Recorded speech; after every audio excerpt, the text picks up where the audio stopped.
Yo, welcome back, kembali lagi di channel Atoa Hayato. Bagaimana kabar nakama sekalian? Semoga selalu baik-baik saja. Yosa, akhirnya spoiler untuk chapter 1138 sudah rilis. Di sini ada beberapa hal yang menarik untuk kita bahas. Oke lah, tanpa basa-basi lagi, langsung aja kita masuk ke pembahasannya. Untuk judul chapternya di sini belum terungkap ya, jadi harus sabar dulu. Lanjut ke bagian cover, melanjutkan cover story Yamato. Sebelumnya Yamato dan yang lainnya sudah masuk ke dalam markas rahasia Wushu. Dan di sini terungkap bahwa Wushu benar-benar ada di dalam markas rahasia itu. Oke, lanjut masuk ke cerita. Poin awal menunjukkan sebuah konfirmasi penting mengenai hubungan Samrock dengan Akagami no Sans.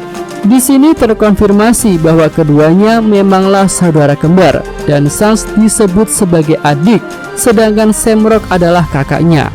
Jadi berdasarkan chapter ini sudah terkonfirmasi ya bahwa Sans adalah keturunan Tenryubito atau anak dari Garling Vigarland. Selanjutnya kita mendapatkan konfirmasi mengenai kekuatan pedang milik Samrock. Ya, di sini pedang Samrock dikatakan memiliki kekuatan buah iblis, yaitu Cerberus. Nah, Cerberus ini sepertinya adalah salah satu jenis buah Zuan mitologi. Tentu pedang Samrock akan memiliki kekuatan yang sangat hebat. Sebelumnya mengenai pedang yang punya kekuatan Zuan pernah ditunjukkan oleh Spandam dengan pedang gajahnya. Tapi ya itu cuma pedang lawak sih. Ya, di sini pedang Cerberus Samrock dikabarkan sudah melakukan serangan kepada Pangeran Loki. Tampaknya Samrock masih ingin menguji daya tahan tubuh Loki, atau bisa juga dia malah sudah putus asa untuk membujuk Pangeran Elbaf itu. Dan akhirnya Samrock berniat untuk menghabisi Loki agar di kemudian hari tidak menjadi ancaman besar bagi pemerintah dunia. Oke, lanjut scene berikutnya menuju lokasi kelompok Luffy, Zoro, dan Nami. Di chapter sebelumnya mereka sudah menemukan penjaga yang tergeletak. Di chapter ini raksasa penjaga itu mengatakan jika yang telah melakukan serangan dan penyusupan adalah Akagami no Sans.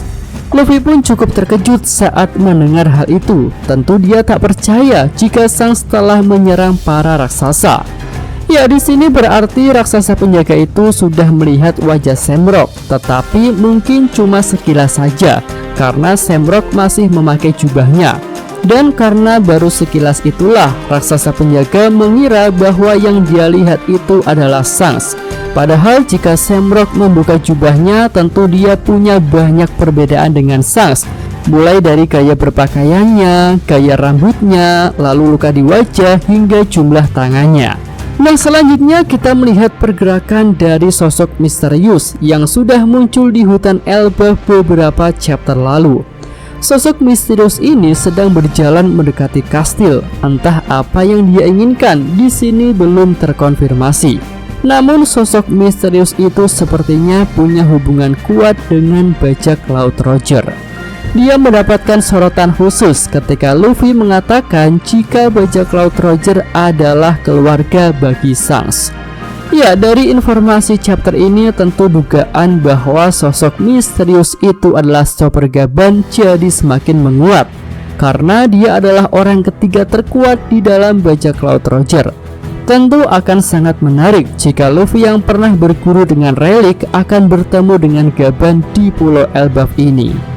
Oke, scene berganti lagi menuju lokasi Franky. Di sini Franky diperlihatkan sedang mengamati pohon Adam bersama dengan Ripley. Lalu mereka pun melihat sebuah lukisan atau mural yang tergambar di pohon Adam.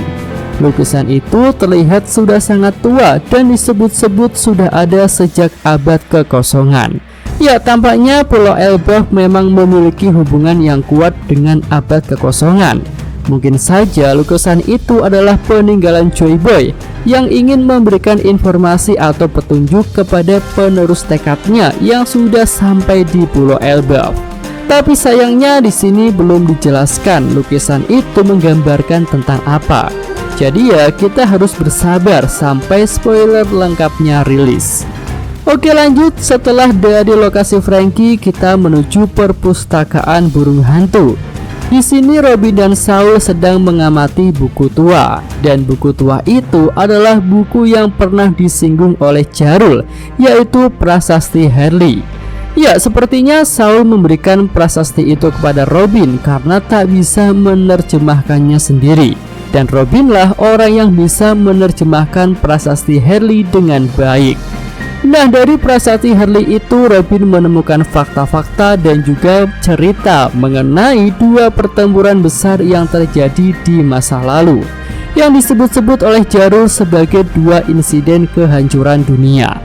Lalu ternyata tidak hanya itu, prasasti Herli juga memberikan informasi lain, yaitu petunjuk mengenai pertempuran besar ketiga yang akan segera terjadi. Iya, ini benar-benar informasi yang sangat-sangat menarik. Dan dari hal ini berarti bisa nyambung jika nikah sebelum Luffy sudah pernah muncul sebanyak 3 kali. Nikah pertama yang paling tua adalah nikah milik bangsa Elbaf, karena Elbaf punya peradaban yang sangat tua. Kemungkinan besar nikah pertama ini muncul pada pertempuran besar dan kehancuran dunia yang pertama. Lalu nikah kedua adalah nikah yang muncul dalam ingatan Husu. Nikah itu muncul pada pertempuran besar dan kehancuran dunia yang kedua. Lalu bagaimana dengan nikahnya Joy Boy? Nah, menurut Mimin, nikah Joy Boy adalah nikah ketiga yang muncul menjelang pertempuran dan kehancuran dunia yang ketiga. Lah, berarti pertempuran Joy Boy dan Im Sama di masa lalu itu tidak termasuk kehancuran dunia ya? Ya, di sini perlu diingat ya, pada Arc Egghead kita sudah mendapatkan konfirmasi dari Vegapunk bahwa pertempuran besar dari abad kekosongan belumlah berakhir hingga saat ini. Hal itu menunjukkan bahwa era pertempuran nikah Joy Boy belum berakhir, walaupun saat ini dia sudah mati, dan semangat Joy Boy pun sudah diteruskan oleh kemunculan nikah yang keempat, yaitu nikahnya Luffy. Oke, itu aja pembahasan untuk update spoiler chapter 1138 ini. Yosa, Mimin atau Hayato, terima kasih. Oke, cukup sekian video kali ini. Semoga nakama sekalian menyukainya. Terima kasih udah nonton. Jangan lupa like-nya dan subscribe channel Atowa Hayato. Yo!